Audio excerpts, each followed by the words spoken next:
Ele é Ele. Gálatas 5, a partir do verso de número 7. E diz assim: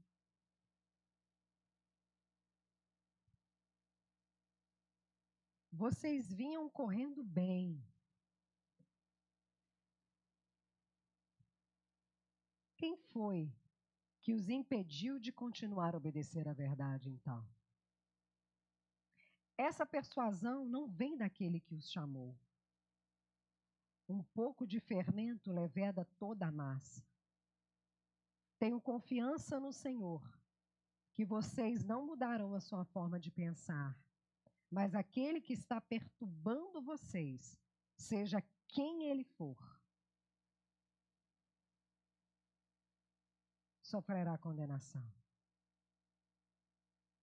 Mas, irmãos, se ainda prego a circuncisão, por que então continuo sendo perseguido? Nesse caso, estaria desfeito o escândalo da cruz. Quem dera até se mutilassem aqueles que estão perturbando vocês. Nesse caso, estaria desfeito o escândalo da cruz. Pai, nós lemos a tua palavra. Ela é completa. Ela é completa porque o teu Espírito nos revela aquilo que ela é. Não é persuasão humana, não é eloquência humana, é a tua palavra por ela mesma. Mas nos ajude a estar submissos a ela. Em nome de Jesus. Amém. Dê aí uma palminha no seu irmão. Vai, encosta nele aí. Vamos junto. Vamos decolar. Tome seu lugar. Prepara-te. Aleluia. Há uns anos atrás, pastor Felipe e eu pastoreávamos um campo missionário regional na cidade de Viçosa. E era um campo missionário muito peculiar, porque talvez você nunca tenha ouvido falar de Viçosa, mas Viçosa é uma cidade onde existe uma universidade muito importante, que é a Universidade Federal de Viçosa.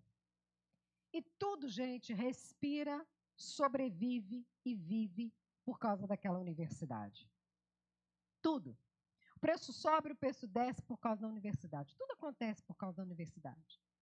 E a igreja, no caso, nosso pequeno campo missionário, ele também estava à mercê dessa realidade. E nós tínhamos, então, no nosso campo missionário, uma membresia de mais ou menos 90% de estudantes. 90% de estudantes. De tudo quanto é tradição. Iam para Viçosa estudar e congregavam conosco ali durante aquele tempo. E um casal de estudantes, lá de Viçosa, resolveram então se casar. Eles entenderam que era chegado o tempo e que felicidade dizer para nós que alguém vai casar. Oh, coisa boa é fazer casamento. Às vezes eu faço mais enterro hoje do que casamento. Estou querendo fazer mais casamento. Amém? Oh, glória. E disseram para nós que eles iriam se casar. E os meninos, então a gente chamava de menino, mas tinha um que era um mais velho que nós, né? Eles resolveram se juntar para fazer o famoso chá de panela. E a noiva, muito preocupada, chegou para mim e disse assim: pastora, pelo amor de Deus, controla esse negócio, porque você sabe que a criatividade do pessoal é grande e eu não quero fazer brincadeiras, né, que passem do limite. Eu falei: não, fica tranquilo, eu sou controladora como ninguém, você escolheu a pessoa certa. Quem vai fazer sou eu. Né, amor? E eu escolhi as brincadeiras para serem feitas naquele lugar. E uma delas, foi uma brincadeira que deu o que falar. Porque eu distribuí um papel na mão de cada um e disse assim: você agora vai escolher uma coisa que você gostaria que o noivo ou a noiva fizesse aqui na frente. Pode ser qualquer coisa. E assina seu nome, por favor. E na hora que eu disse a palavra qualquer coisa, Os olhinhos brilharam. Porque a criatividade brotou e eles começaram a pensar nos planos mais malvados e ridículos para pôr aquele papelzinho, porque todo mundo quer ver a noiva e o noivo pagando um mico. E depois que eles escreveram, eu falei, agora dá o papelzinho para a titia. E eles, todos felizinhos, me entregaram o papel. Eu peguei aqueles papéis e comecei a ler um por um. Tinha gente que queria que a noiva dançasse só no sapatinho. Tinha gente que queria que o noivo imitasse um macaco, um gorila, um chimpanzé. Tinha tudo quanto é pedido mais louco que você pode imaginar. Só que depois que eu li cada um pedido, eu disse assim, só que o evangelho é escandaloso. Porque ele coloca a gente em situações que a gente nunca espera. E a palavra de Deus diz que tudo aquilo que você deseja que as pessoas te façam, faça você primeiro. E aí eu comecei. Fulano, você gostaria que o noivo imitasse um chimpanzé? Por favor. Até que eu cheguei no auge de um camarada, que era até muito tímido, que queria que o noivo imitasse a mulher gato. Gente! Eu não sei o que passou na cabeça dele, mas quando eu disse o nome, ele tinha um nome muito engraçado, eu disse, fulano, você gostaria que o noivo imitasse a mulher gato? Por favor, ele se enfureceu. Ele olhou para mim com uma cara e falou assim, a senhora é louca. Usa a Bíblia contra a gente. Que negócio é esse? Nós esperamos tantos anos para ver, porque o noivo era um cara que gostava de pregar peça em todo mundo, então era a hora da vingança. Nós estamos esse tempo todinho esperando essa oportunidade de ver o fulano pagar todos os pecados em vida. E a senhora priva a gente, ainda põe a gente pagar para ele. Eu falei, bem-vindo ao evangelho, meu filho. Você não conhece? Ele falou, mas pastor, ele não merece essa misericórdia toda, ele que vai rir da gente. Eu falei, pois é, Deus concede misericórdia a gente que a gente acha que não merece, não é mesmo? Ele, pelo amor de Deus, a senhora só pode ser... E ele me chamou de doida tantas vezes que aquele dia eu me convenci. E a senhora só pode ser maluca. Com todo respeito, a senhora só pode ser maluca, foi a melhor expressão que eu já ouvi. A senhora só pode ser maluca. Eu não vou fazer isso nunca. Eu falei, meu filho, o evangelho é isso. É você ver Deus exercer misericórdia na vida de quem você não acha. E é ver Deus colocar você em situações que você acha que você não merecia, mas você precisa passar por elas. Por favor.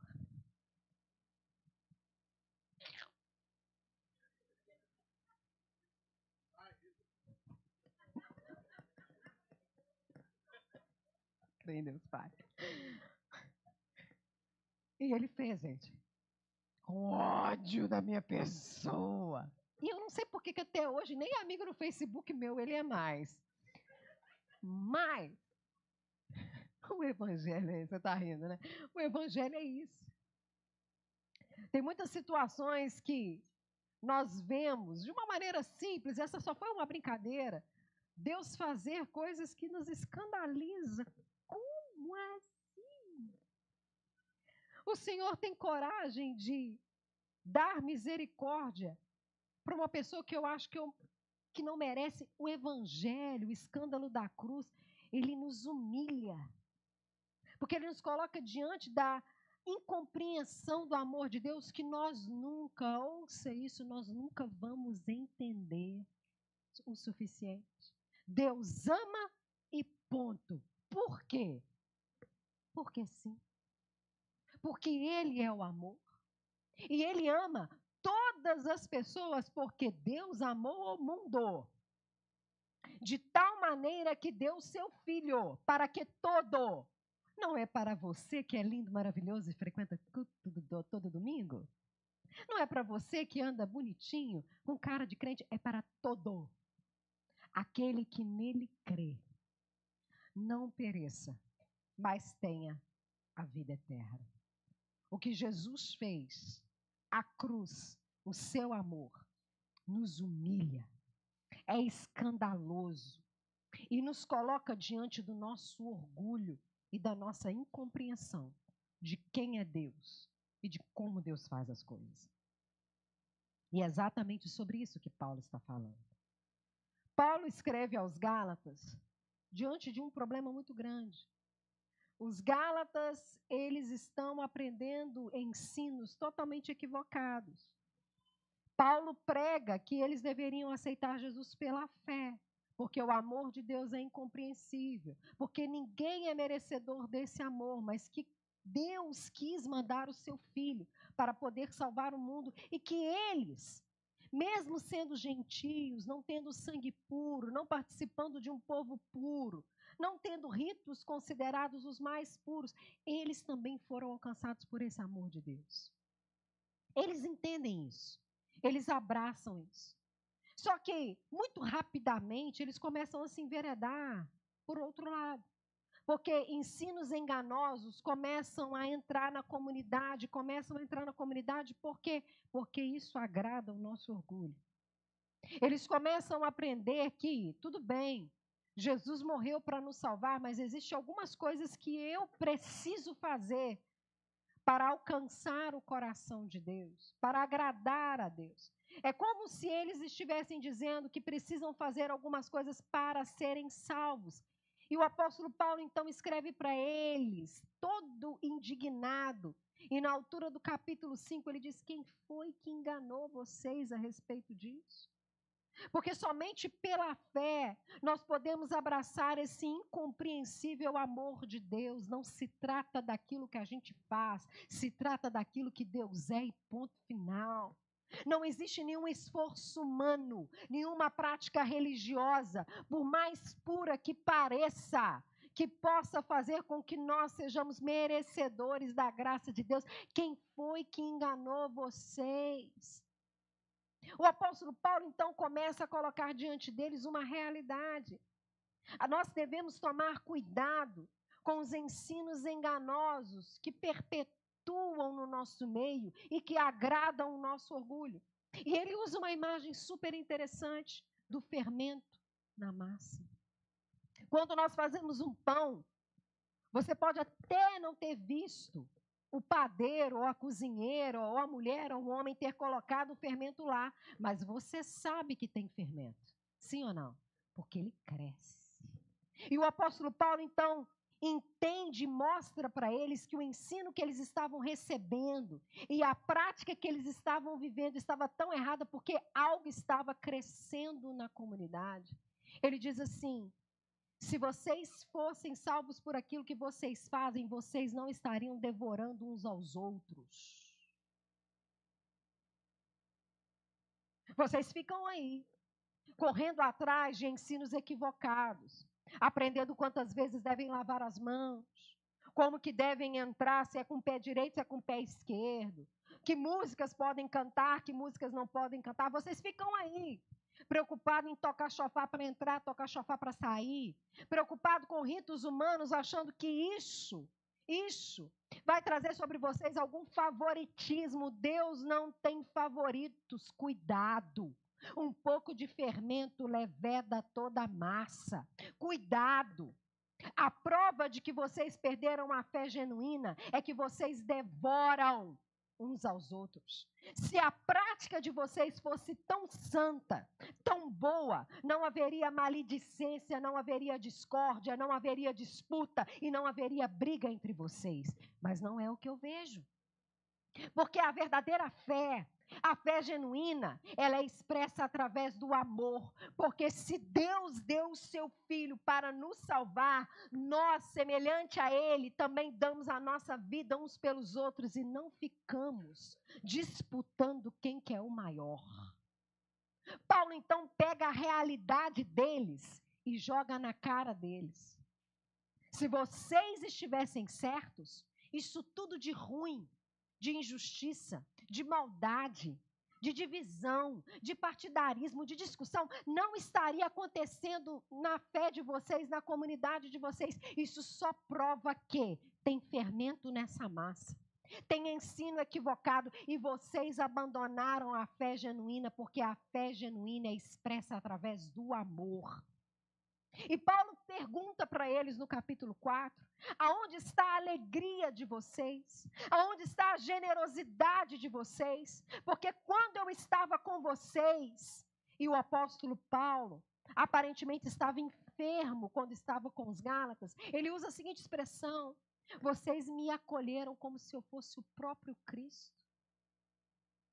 E se vocês pudessem, vocês teriam arrancado os próprios olhos e dado para mim. Quando vocês abraçaram a fé em Jesus, baseados naquilo que ele fez e não naquilo que vocês podem fazer, vocês eram amorosos, vocês eram solícitos, vocês eram generosos, mas agora vocês parecem santos, parecem mais religiosos, parecem mais corretos, mas vocês são devoradores uns dos outros. Tem levedura nessa massa, tem pecado no meio de vocês. Voltem aonde vocês caíram. Não pensem vocês que vocês são melhores do que as outras pessoas, não. Porque a cruz, ela é escandalosa. Ela nos humilha e ela mostra a nossa incompreensão de Deus. Entender que Jesus, aceitar, aliás, porque entender é uma coisa que humanamente a gente nunca vai. Aceitar que Jesus morreu na cruz para salvar todo tipo de gente. Que o mesmo amor que está aqui agora está lá na penitenciária. Que o mesmo amor que está aqui agora está no prostíbulo. Está nas bocas de fumo, está nas ruas, no meio dos botequins da vida, de gente caída, que Deus olha para essas pessoas com o mesmo amor que tem por nós, nos humilha. Nós achamos, que isso, pastora? A senhora tem a coragem de me comparar a uma mulher profana, a uma meretriz. Aí vem um xingamento mais bonito, para não ficar feio, né? Porque a gente não fala palavrão, amém? A senhora tem coragem de me comparar a uma meretriz? Deus ama. Quando Jesus estava naquela cruz e disse: está consumado, o mesmo Jesus que estava ali para os seus discípulos, para mim e para você, estava pelos ladrões que estavam de um lado e de outro. Inclusive a um que reconheceu os seus pecados, Jesus disse assim: hoje mesmo você estará comigo no paraíso. Como assim? O cara apronta, vive vida bandida, e ele ainda vai para o céu como eu vou. A cruz, ela nos humilha. Nisso, nós também lembramos, em Lucas capítulo 15, da parábola do filho pródigo. Nós temos 2 filhos, um mais velho e um filho mais novo. O pai tem bens. O filho mais novo, querendo viver a boa vida, fala assim: pai, me dá a minha parte na herança. Ou seja, me dá a minha liberdade que eu vou viver a minha vida e eu não preciso da tua opinião. Ele pega aquilo que é dele, você conhece o texto, ele sai. Ele gasta com mulher, com bebida, com farra. E quando acaba tudo, cadê os amigos que ajudaram ele a gastar todos os centavos dele? Ninguém estava lá. Não tem nada novo debaixo do céu. É assim mesmo. E o texto de Lucas diz que ele desejou comer a comida que os porcos comiam. Ele desejou comer lavagem. Que eu não sei se você é tão moderno, mas eu conheço chiqueiro, porque eu sou do interior. Nunca tive vontade de comer lavagem. Eu tenho vontade de comer o porco. As orelhinhas, então, me são super apetitosas. Limpinho, né? Morto e já frito de preferência. Mas nunca me deu vontade de comer aquele. Lembre-se que o porco dessa época não era esse porco fit igual hoje, que come ração, comida equilibrada, toma banho e tem o chiqueiro limpinho, não. Porque o porco de hoje é mais limpo que a gente. Certo? Bobear tem até shampoo especial, porque tem uns cachorros que tem um pelo melhor que o meu cabelo. Lembre-se a condição, e ele desejou. Ele estava no poço, naquela condição mais pecaminosa e suja. O porco devia olhar para ele e falar, mas você é porco, hein? Porque eu estou mais limpo que você. E ele então fala, vou para casa do meu pai, o que eu estou fazendo aqui? Eu vou para lá. Vou dizer para o meu pai que eu pequei e eu vou pedir para ele me tratar como servo, como empregado, porque o meu pai trata bem até os empregados dele. Ele conhecia o amor do seu pai. E ele volta para casa com o discurso prontinho, sem exigir nada, sem querer nada. E o texto diz que quando o pai o vê, ele se prostra e diz, pai, eu pequei. Eu desperdicei tudo que o Senhor me deu e eu peço que, por favor, o Senhor me trate como um dos seus servos. Ele vem no arrependimento de servo e o pai trata ele como filho. Vai lá e pega uma roupa limpa. Vai lá e mata um gado gordo. Vai lá e pega um anel de príncipe e bota no dedo dele. Porque esse meu filho estava morto e agora reviveu. Ele voltou para casa. E eu não trato o filho meu como servo. Eu trato o filho meu como filho porque eu amo. Eu amo. E o filho mais velho trabalhando lá, cantando no louvor, repetindo escala, dobrando escala todo domingo. Servindo na diaconia, cobrindo o furo dos outros, dando dízimo dos dízimos. Vindo na vigília, no culto de oração, nas caminhadas loucas do pastor Felipe, 4 horas da manhã. Fazendo tudo bonitinho. Chega em casa, que barulho de festa é esse? É seu irmão que voltou. Como é que é? Gente, eu consigo ouvir aquele menino falar. Você sabe que eu sou imaginativa, né? Aquele reticente. Teve a coragem de voltar. Depois que aprontou tudo, teve a coragem de voltar. E o meu pai ainda faz uma festa para ele. Sabe o que o filho mais velho faz? O que eu e você fazemos, um bico deste tamanho. E fala, eu não vou entrar. A gente deixa de participar de festa de Deus porque a gente não quer abraçar o amor de Deus do jeito que o amor de Deus é. Deus está fazendo, Deus está operando, Deus está manifestando o amor, mas porque eu acho que eu mereço mais do que o outro, eu prefiro não participar. Não é do meu jeito. O pai sai e fala, por que você não quer entrar, rapaz? A festa está rolando lá dentro, vamos embora. E ele diz assim, esse seu filho, ele não fala meu irmão. Porque gente suja não é irmão da gente, né? Gente pecadora, que usa salto 15, cílios postiços, e tem outro nome que não é o nome da identidade, não é irmão da gente. Esse seu filho faz o que quer, esbanja tudo, e o Senhor abraça ele, recebe ele com festa, ele diz assim, meu filho, você está aqui esse tempo todo. Isso tudo é seu, você não desfruta porque você não quer. Mas como eu não vou me alegrar porque esse seu irmão estava morto e agora reviveu? O amor de Deus, ele nos humilha, porque ele prova para nós que não existe mérito naquilo que a gente faz. A gente pode ser filho velho de casa, a gente pode fazer tudo certo, que a gente não compra o amor do pai. Quando a gente faz tudo certo, o beneficiado é a gente mesmo, que a gente deixa de sofrer os desejos pelas bolotas dos porcos da vida. A gente quer que Deus olhe para a gente e nos dê mais favor do que para com o outro, porque a gente é muito certinho. Ei, se hoje, pela graça de Deus Pai, não vivo mais a vida que eu vivia, é Deus me alcançando com o favor dele, e eu lucro com isso, mas isso não compra o favor de Deus. Isso não faz com que Deus me ame mais. E isso é um ensino de engano, que às vezes perdura no nosso meio, e gente perdura porque o orgulho é um pecado difícil de levar. A gente sempre acha que a gente é mais, que a gente canta melhor, que a gente faz melhor, que a gente é melhor, que a gente é muito certo.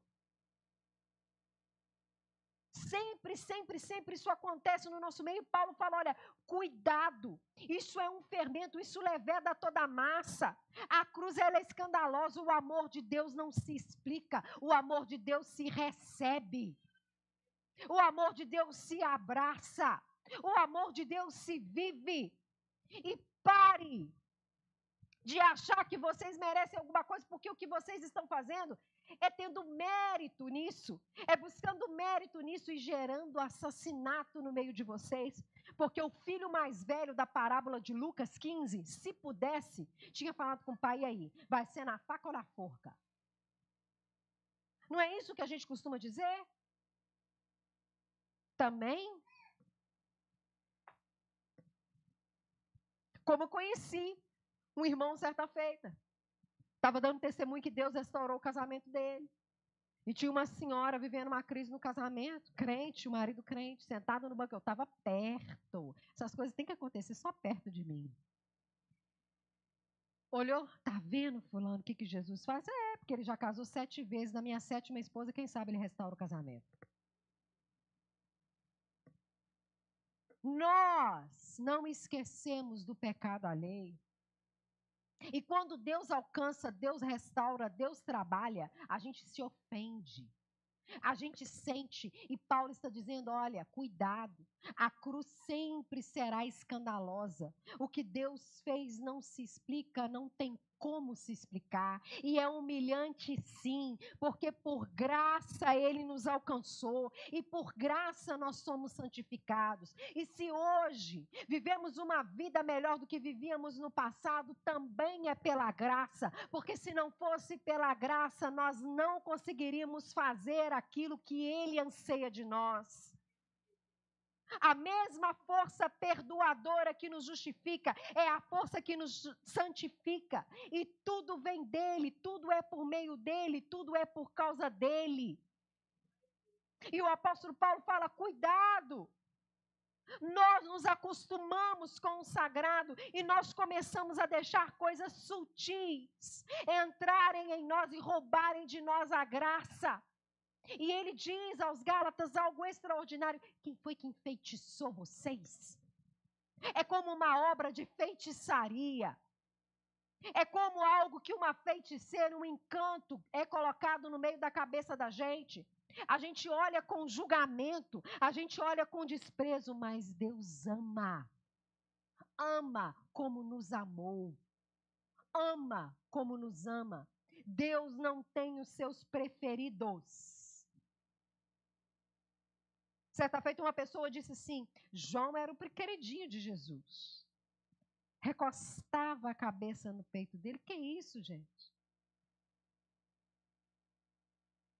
Jesus amou o mundo. O mesmo Jesus que perdoou João, perdoou Tomé até o fim, mesmo quando Tomé disse assim, só se eu ver e tocar que eu vou acreditar. E Jesus amou a ele e ainda falou assim, vê se você vira crente. Mas amou ele até o fim. Jesus amou João, mas amou Pedro, que negou ele 3 vezes. E mesmo confrontando a Pedro, Pedro, tu me amas? Jesus continuou amando eles da mesma forma, porque Jesus nos amou até o fim, Ele continua nos amando. E o apóstolo Paulo fala, a cruz, ela é incompreensível, ela é escandalosa. E nós devemos abraçar a cruz do jeito que ela é. Ele nos colocou em liberdade, mas usemos essa liberdade com sabedoria. Não nos esqueçamos de que nós não somos merecedores daquilo que Ele fez por nós. Foi para a liberdade que Cristo nos libertou. Veio dEle, é por causa dEle. E sem Ele, nada do que foi feito se fez. A Ele toda a honra e toda a glória. O apóstolo Paulo fala, ei, desce esse nariz e reconhece que vocês são pecadores e mais, que vocês caíram da graça. É, gente, é possível cair. É possível, aparentemente, estar tudo ok, mas estar longe da graça de Deus. Talvez se nós fôssemos ao culto dos Gálatas, nós falássemos, nossa, mas que povo santo. Nunca vi tanta reverência, tanta solenidade. Só que Paulo fala, vocês caíram da graça de Deus quando se perderam do primeiro amor. E por que isso é importante para nós? Porque isso é o fundamento do Evangelho. Nós nunca podemos tirar dos nossos olhos que nós nunca seremos merecedores do amor dele. E que se hoje nós vivemos uma vida melhor, era adúltero, não adultera mais, era mentiroso, não mente mais. Se hoje nós podemos servir nessa casa, gente, que eu repito todo domingo, e eu vou repetir eternamente até Jesus me levar para a glória, é santa. Se nós podemos servir aos irmãos que são santos e são santificados nessa casa, nós podemos servir como Jesus, de toalha na cintura, não nos achando maiores e melhores, mas como servos dos servos de Deus e em amor. E o Espírito Santo nos convoca. Lembra de onde nós caímos. Lembrem de onde vocês caíram. E se arrependam. Porque enquanto o fermento do orgulho estiver no nosso meio, sobre nós não existe o sangue de Jesus. Só existe, de novo, o jugo do pecado. Mas não foi para a escravidão. Não foi para a condenação, não foi para a prisão, foi para a liberdade que Cristo nos libertou e nele nós podemos ser livres. Voltemos a reconhecer a grandeza e o amor daquele que nos amou primeiro e sigamos aquilo que ele tem feito por nós, porque foi pela cruz que ele nos salvou. Ele se fez maldição por nós. Jesus estava naquela cruz, desfigurado, nu,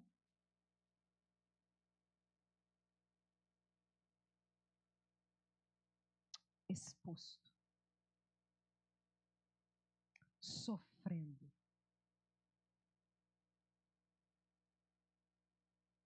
Por amor a mim e a você. E dizendo, Pai, perdoa eles. Eles não fazem ideia do que eles estão fazendo. Foi por amor. E quando ele disse, está consumado, ele nos libertou pelo seu incompreensível amor. Por isso, se você se sente indigno diante de Deus, é isso mesmo. Por isso, se você não se sente apto, é isso mesmo. Porque somente pela graça nós fomos salvos. Certa feita, uma moça, ela era casada. E ela estava vivendo um caso extraconjugal com uma outra mulher. Membro da igreja disse para mim que ela não conseguia aceitar o amor de Deus na vida dela. E depois de um tempo de conversa, ela segurando nas minhas mãos e com um sentimento de culpa muito grande, ela dizia, eu não consigo nem pedir perdão a Deus, eu não consigo retomar o meu caminho. Ela foi pregadora, ela batizou as pessoas. E eu estou aqui para pedir sua ajuda, porque você é mais santa do que eu. Gente, eu ri na cara dela. Ela, naquele momento de contrição, olhou para mim, você está debochando na minha cara? Eu falei, filha, você acha que eu prego o evangelho porque eu sou melhor do que você? Você não sabe. Se você acha que eu faço mais, você deveria pensar que eu devo mais do que você. Ninguém é merecedor. E o amor de Deus está aqui. O escândalo da cruz ainda está de pé, sobre o monte. nos amando até o fim. Por isso, se coloque de pé.